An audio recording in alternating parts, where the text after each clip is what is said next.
Larroquette guy, he's the new night manager at the bus station. Did you clean that men's room yet? A place where friendly people work together. When I take over as manager, I'm not going to forget my friends. I'm going to give them your job. These are the jokes, honey. Feel free to laugh. TV Guide says he's every bit as hilarious as he was on Night Court. The gun is strapped underneath the drawer. What do we need a gun for? The guy's won 4 Emmys. That's good, John. The John Larroquette Show previews Thursday after Seinfeld on NBC. Oprah's coming to Channel 8, beginning Monday, September 6th. Emily heads for the East Coast, but this hurricane is not a monster yet. A breakthrough on peace in the Middle East, but still many obstacles. And killing for cars, carjacking in America with a Chinese connection. This is NBC Nightly News with Tom Brokaw. Good evening to all of you on the Pacific Coast, and it is nervous time tonight along the mid-Atlantic coast, especially in the Carolinas, as Hurricane Emily slowly makes her way in that direction, picking up strength as she goes. Much of the coast is under hurricane watch tonight, upgraded to a warning in some areas, but still no signs that Emily will develop the destructive strength of Hurricane Andrew of a year ago, or Hugo, which did so much damage in the same area 4 years ago. But Emily is not to be taken lightly. NBC's Bob Dotson is in Atlantic Beach, North Carolina tonight. Good afternoon, sir. Do you have business here? At 2 p.m., police began to blockade bridges leading to the barrier islands, turning back tourists. Make a U-turn and go back out that way, please. Thank you. Homeowners on Atlantic Beach, North Carolina were advised to leave too. We're under a hurricane warning. We're asking that you voluntarily evacuate the island. Those who decide to stay will not be forced out, but police will ask for their next of kin. From the way this one looks, it's going to swing north just like the last one did, brush Cape Hatteras and go on north. We might get a little wind and rain, but that's all. Emily may not be the powerhouse other hurricanes were, but there's a full moon tomorrow night when it arrives, coupled with high tides that could cause a devastating flood in this low country. Federal emergency teams were slow to respond during Hurricane Andrew last year, but President Clinton told reporters today those teams will do better. While we don't control what Mother Nature does, we're going to be on top of it with all the resources and effort that we can possibly marshal as quickly as possible. Classrooms have been converted to possible shelters, so the opening day of school for some children along the Carolina coast was cut short. They are moving inland, away from the Outer Banks, along with 100,000 other people. Gale force winds on every mind. This is it. We're moving out. It's on the rental market. Come on down anytime. Time now not to wonder if Emily will strike, but when. Forecasters say late tomorrow afternoon. Bob Dotson, NBC News, Atlantic Beach, North Carolina. And keeping track of all of this at the National Hurricane Center in Coral Gables, Florida, is Bob Sheets, who's the chief forecaster. Bob, any surprises for you from Emily since we last talked? Well, it's starting to increase in strength there, Tom, and indeed the Air Force airplane indicates winds are about 95 miles per hour, and we just had this come in from the NOAA aircraft that shows the eye wall. This is a radar picture transmitted from the aircraft, something new, and the eye wall is getting very well formed, and the storm appears to be strengthening. So where we were talking about a strong Category 2 hurricane, we may be seeing a Category 3 hurricane by the time it makes landfall. So we're going to have to analyze this data here over the next hour or so and decide whether that is going to take place. The people on the Pacific Coast don't have a lot of experience with hurricanes. Force 3, does that mean a lot of damage for that area or not? Yes, it does. That means winds in excess of 110 miles per hour. Category 3 goes from 110 up to about 131. And Bob, what are the crucial hours now that you'll be looking at during the night to see how much strength it's picking up? It's moving over the warmer waters there for the next 12 to 24 hours as it moves over those waters, and also whether or not it's going to take that northwest turn and north turn before it reaches the coast or after it reaches the coast. Are you satisfied briefly that the people along the mid-Atlantic coast are taking all the necessary precautions? I think so. The evacuations seem to be going very well on the Outer Banks there. I hope that everyone is taking this storm seriously. It is a serious hurricane. Thank you very much. Bob Sheets, who's the chief forecaster at the Hurricane Center in Coral Gables, Florida tonight. We'll be talking with you as time goes along. Okay. And for the people of Iowa tonight, the only question is this one. Will it ever stop raining? The summer of rain continued without end today, with all the heartbreaking consequences once again. And NBC's Jim Cummins is in Des Moines tonight. This first day of school in Des Moines was like most days of summer vacation. It rained. Well, come on in. We'll help you find your lockers. Much of the city is awash in floodwater for the second time this summer, following 6 to 10 inches of rain over the weekend. Don and Carol Stolz left their house after the first flood in July, the big one they call it. Okay. Now this. My situation is that I got water back in the basement. I've lived here 27 years and never had seen anything like this. Authorities say there are at least 1,000 homes in Des Moines with flooded basements. This morning, floodwaters from the Raccoon River were rising around the city's waterworks. Plant manager L.D. McMullen was on his way to work by boat, the only way into the plant. When it was flooded in July, 250,000 people lost their water service. With a new, higher levee, McMullen is not worried this time. Currently, we can take a rise in the river about 9 feet higher than what it currently is, and it appears to be cresting. Mayor John Dorian tried to be optimistic. The flooding is fairly well under control, as much control as we can have. Here's why the mayor is only cautiously optimistic. So far this year, Des Moines has had about 2 feet more rain than usual. There have been 13 inches of rain this month. That's 3 inches more than last month when this city had the big flood. That's why the mayor continues to plead for sandbag volunteers, because with flood losses already in the tens of millions, this city can't afford to take any more chances. Jim Cummins, NBC News, Des Moines. When Nightly News continues in a moment, real movement toward peace in the Middle East tonight. That Navy tailhook investigation, some say it's become a military exercise in futility. And America's newest world champions, these kids are in a league of their own. More tea, Daddy? Sure, honey. Fill her up. A short while ago, Mike Ward had a headache, but he couldn't postpone his tea party with one of the town's best hostesses. So he took a Motrin IB. The same medicine as in the Motrin doctors have prescribed for years, but in non-prescription strength. And now that his headache's gone, he can concentrate on the things that really matter. Good tea, huh, Daddy? It's excellent tea, Becky. Excellent. Motrin IB, the relief of Motrin in non-prescription strength.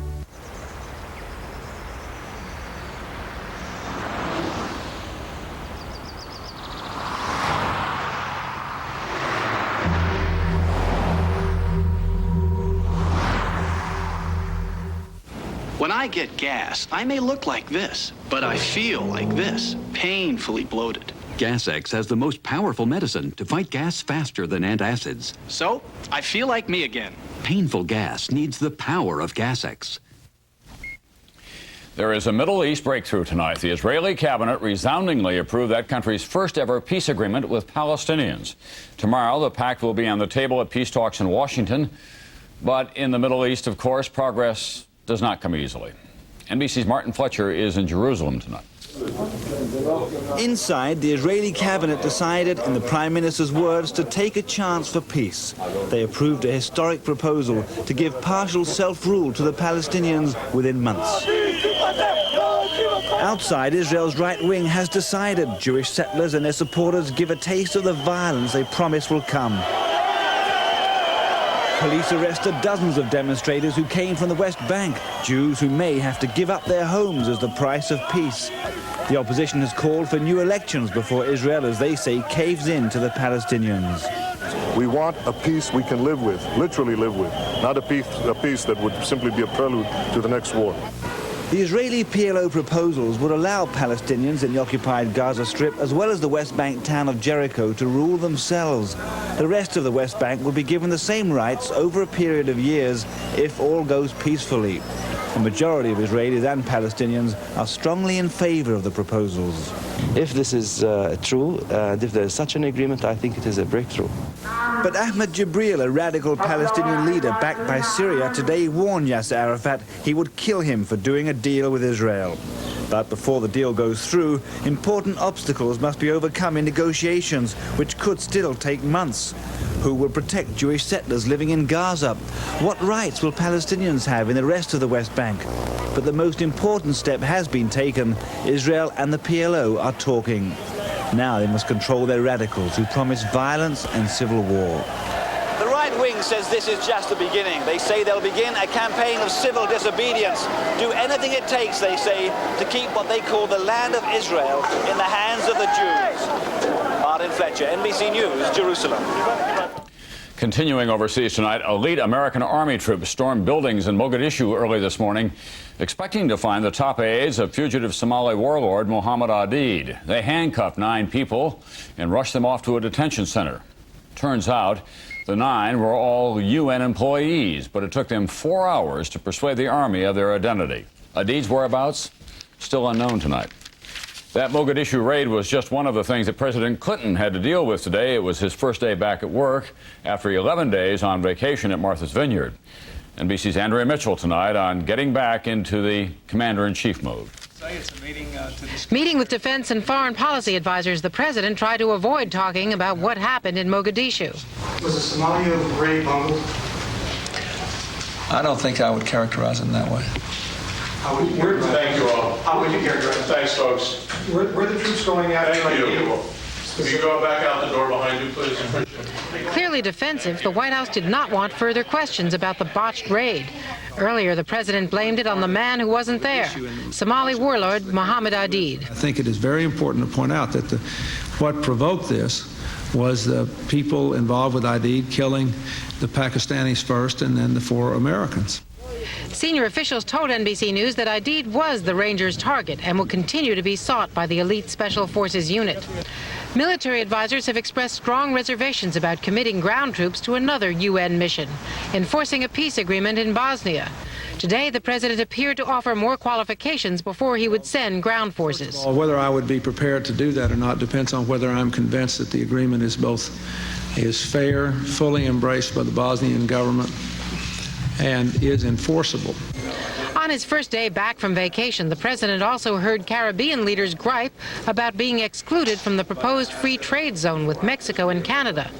This is a battle that has turned Washington politics upside down. Bob Dole and other Republicans were in Mexico today to support the agreement. But on Meet the Press, one of Clinton's key Democratic lieutenants, Congressman David Bonnier, declared war against it. It's a lousy treaty. It's not good for Mexican workers or American workers. I think he's wrong. He thinks I'm wrong. I think in the end that my position will prevail. Despite all the problems that hit him on his first day back, Clinton seemed to have a stronger sense of confidence today that he could find solutions. That could be the best argument for occasionally taking a vacation. Andrea Mitchell, NBC News at the White House. 10 years ago this week, one of the great tragedies of the Cold War, the shooting down of Korean Airlines Flight 007 over Soviet territory. Today, the new Russian regime concluded that the Soviets were not to blame, that the Korean flight crew was at fault for straying hundreds of miles off course. All 269 people on board the KAL flight died. That included 61 Americans. When Nightly News continues, a new twist on carjacking. The car ends up half a world away. Athlete's foot grows just beneath the surface of your skin, so that's where you have to get to cure it. Mycotin penetrates the skin surface with miconazole and kills the annoying fungus right where it starts. Mycotin penetrates, Mycotin cures. Give me one good reason to try new Serenity bladder control guards. This new blue layer, only Serenity has it. Pulls the wetness in quicker. Odor protection.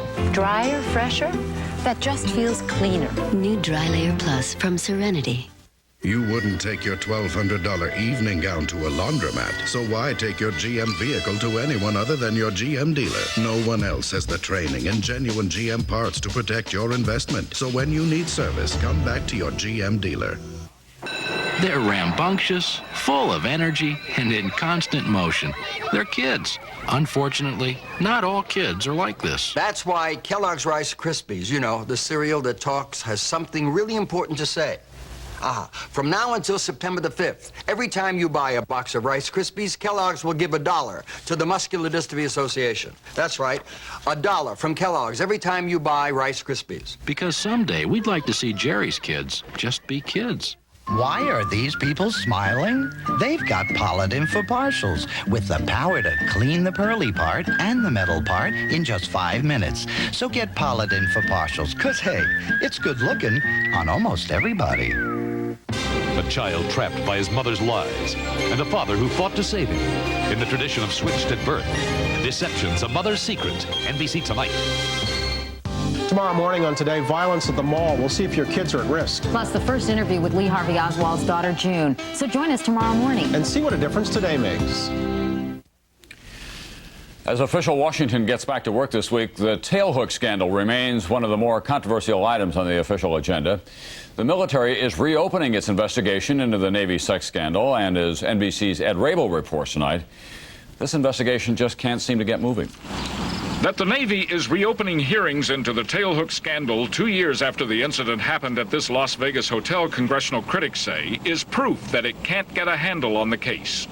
And here's more proof, they say. Only 4 officers are to be court-martialed and 48 others reprimanded, even though 175 cases were turned over to the Navy and Marine Corps for possible prosecution or punishment. Moreover, the Navy has just been sued by women who claim it knew about sexual assaults at the annual convention but failed to stop the events. I just grabbed on my clothing and I started screaming, stop, stop, and I was trying to just get away, but there were so many men and there were so many hands. I mean, I just felt the hands all over me all the time. I was scared to death. I had no idea what was going on. I thought we would be gang raped or something, and I started fighting back. Meanwhile, a ruling in the highly publicized case of Marine Captain Gregory Bonham is expected any day now. But critics inside the Pentagon say the evidence is so flimsy, no court-martial is likely. Lieutenant Paula Coughlin had testified that Bonham was wearing a burnt orange T-shirt when he forced his hands inside her blouse. But Bonham's lawyers showed pictures of him wearing a green and black shirt at the party. There's probably somebody out there who possibly did assault her, and he's quite possibly walked away scot-free. I did nothing to her, and my life's been flipped upside down for the last year and a half. In this week's hearings, the Navy will try to determine whether the former commander of the Blue Angel Elite Flying Team and 4 others should be court-martialed. An attorney for one of the Navy men called the decision to reopen the cases vindictive. Ed Rabel, NBC News, Washington. The Bureau of Alcohol, Tobacco, and Firearms has been criticized for its handling of the initial raid on David Koresh's compound in Waco, Texas. Today, a report that ATF Director Stephen Higgins may resign as a result of a government report on the raid. According to the New York Times, the report says that high-ranking ATF officials were, quote, too detached from the operation last February, leaving key decisions in the hands of inexperienced agents. 4 ATF agents and 6 cult members died in that raid.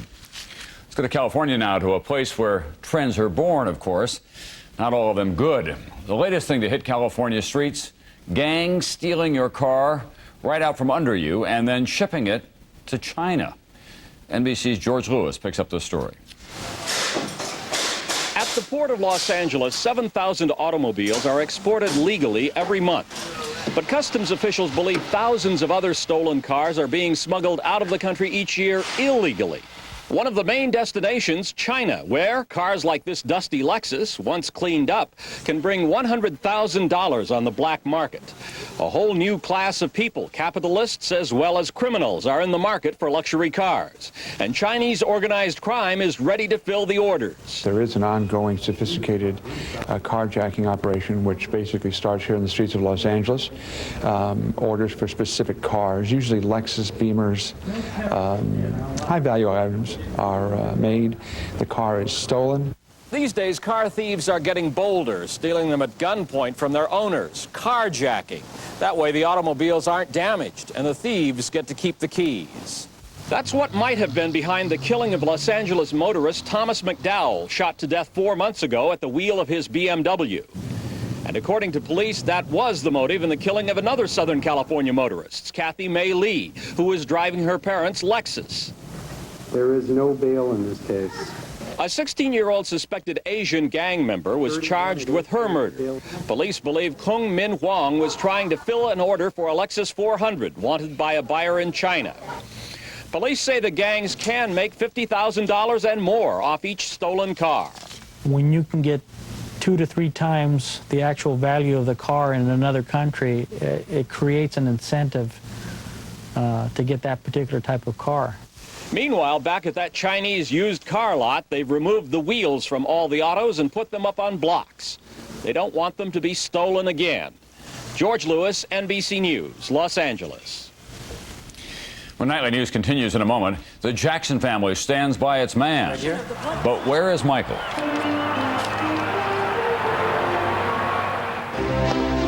Some people are fussy about their mouth.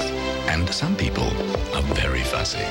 For them, there's Rembrandt, the low abrasion whitening toothpaste. Over 50,000 dentists have recommended it.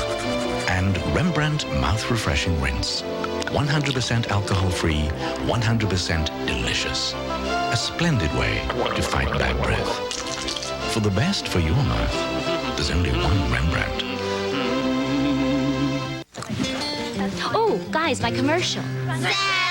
Listen, Wheat Thins pack a ton of hearty taste into a snack that's smart to eat. See? The smart little snack that's big on taste. You're deliciously correct, oh maternal one. Zap!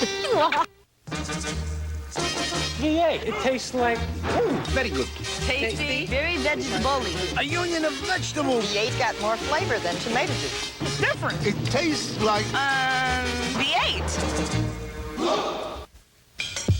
It's Red Lobster's Lobster Fest. Grab the gang and head on down to a swinging lobster party. It's the talk of the town. Maintail, how you dip 'em. Rock Lobster. How you love 'em. You don't need brass bands. Oh, you'll have fun just using your hands. New combinations like you've never had before, all at special prices. Lobster's just the best at Red Lobster's Lobster Fest. The party's over in a few weeks. So don't miss it. Red Lobster's Lobster Fest. With all I've got to do, I can't afford a sleepless night. So when I feel I can't sleep, I take Maximum Strength Nitol. It's safe and it works fast, and that means a better night's sleep. Get to sleep in minimum time with Maximum Strength Nitol. Day after day, you make those glasses of thick Metamucil disappear. Why not make them all disappear with FiberCon? Doctor-recommended FiberCon gives you the same fiber regularity in tablets. Easy-to-swallow tablets. Get doctor-recommended FiberCon. There's more to Andre Agassi than his match with Barbra Streisand. A Jane Pauley exclusive. What's really in Andre's court? An all-new Dateline NBC. Tuesday. Economic news tonight. The United Auto Workers contract with the big three car makers expires in 2 weeks. Well, today, the UAW decided to give the Ford Motor Company the first shot at negotiating a new contract. General Motors and Chrysler will be affected by the outcome of these talks and will be watching closely. Between the three companies, 400,000 workers are covered. And figures out tonight show that new home sales in July dropped 5% to a 4-month low, despite the lowest home mortgage rate in more than 20 years. On Wall Street today, the Dow was up slightly in active trading. And the Michael Jackson saga took some more twists and turns today in this country and in Singapore on the concert circuit, which is turning into something of a mystery tour. One thing was made clear today: the Jackson family, at least most of it, is sticking by Michael. NBC's Roger O'Neill has the latest. The Jackson clan united behind #1 son Michael today, mother Catherine Jackson. First of all, I'd like to let the world know that I'm behind my son. I don't believe any of this stuff that's being written about him because I raised him. The stuff, of course, is the unsubstantiated child sex abuse charges against the pop star, on which there has been no new news for several days. It was the rest of the normally fractious Jackson family which was making news. Questions pertaining to Michael and the current investigation will not be addressed. In an attempt to promote a special entertainment show, the Jacksons could not outshout or outlast reporters whose only interest was in Michael and what family members thought. We support our brother wholeheartedly, and we stand by his side, and we're in the process of planning a trip with the whole family to visit him. Over the weekend, Jackson was surprised by his band when they sang Happy Birthday to him. The only sight of the singer today was an arm and a hand, and we think his eyes seen from a hotel room in Singapore. Michael canceled a concert there last night, collapsing backstage, doctors say, of migraine headaches. Jackson's medical problems are said not to be related to his personal problems. Roger O'Neill, NBC News. When Nightly News continues in a moment, California's Long Beach boys call them world champions. Ironic, isn't it? While 70% of our globe is ocean, many people don't have enough water to drink. And until recently, there really was no practical way to turn seawater into abundant, pure drinking water. But now, from the Canary Islands to the Caribbean to communities right here in the United States where fresh water is scarce, Dow Technology is making it possible to propose this toast. Here's to your health. Dow lets you do great things. like my body's playing by a whole new set of rules. So I try to make the most of what I eat. I switched to Total. A day's worth of 12 vitamins and minerals. Yeah, 100 calories. No cereal beats that. When the rules change, count on Total's nutrition. I hit the floor at 9 a.m. and I'm going non-stop till we close. That's why I fix a dent and forget it. An all-night shift and 5 cups of coffee, no problem. Now I fix a dent and forget it. Even in the hottest liquids, when other adhesives stop holding, Fix-A-Dent holds stronger and longer. Why not? Now that he switched to Fix-A-Dent, he can go from morning till night and still eat like that. For the strongest, longest hold, Fix-A-Dent and forget it. Prowler at 15 Pine. After I got this job and this stress, I had trouble getting to sleep. So I take Unisom to get to sleep fast. I wake up feeling refreshed. Let's go. Unisom works faster, so I can be at my best.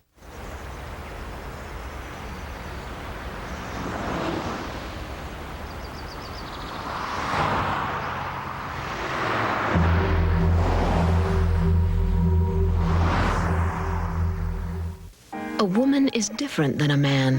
Her system is 3 times as likely to become irregular. Correctol is the woman's gentle laxative that works predictably overnight. No wonder more women trust it. Correctol, the woman's gentle laxative. Now, Colin Powell. For the first time, a revealing look, his past and future. The General and exclusive. Tom Brokaw, Katie Couric. Now, NBC Wednesday. For all of its major league problems, baseball can still be the hot dog and apple pie All-American game. Just ask the kids on the Long Beach Little League team. World champions for the 2nd year in a row. And this year, they did it their way. NBC's Jim Maceda on big heroics in pint-sized uniforms. After 7 weeks and 25 games, it was a hero's welcome home. Long Beach! Long Beach! The first American team ever to win back-to-back Little League World Championships. No one, not even Sean Burroughs, who pitched 3 consecutive no-hitters, got more attention than this young man, pitch hitter Jeremy Hess, who drove in the winning run against Panama to win the series. And what a run. Bottom of the final inning, score tied 2-2, 2 outs, bases loaded. Up comes Hess, batting only 167. Really nervous, like I needed to do the job. First one was high, and then the second one was just right there. There's lifted out to right field. That's going to end the game. Jeremy Hess. Jeremy's mother, Jill, said it was as close as you can get to heaven. The only thing I could compare it to is the day Jeremy was born. It was a special thing, and I was happy for him. Last year, a Long Beach team was routed by the Philippines in the final. But after the Philippine squad was caught cheating by using overage players, Long Beach received the title in the mail. For Burroughs, one of 4 players also on that squad, this was sweet victory. It was great that we actually won on the field for last year. Long Beach's victory is also a big win for Little League Baseball, whose image had been tarnished by last year's scandal and by continued allegations of cheating. Concern that foreign teams were still fielding older players led officials to crack down, checking birth certificates, forcing all teams to play Little League ball by the rules.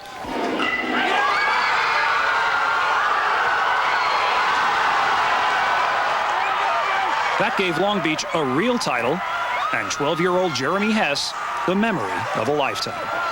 Jim Maceda, NBC News, Long Beach. That's Nightly News for this Monday. Tomorrow morning on Today, an exclusive interview with the daughter of Lee Harvey Oswald. I'm Tom Brokaw.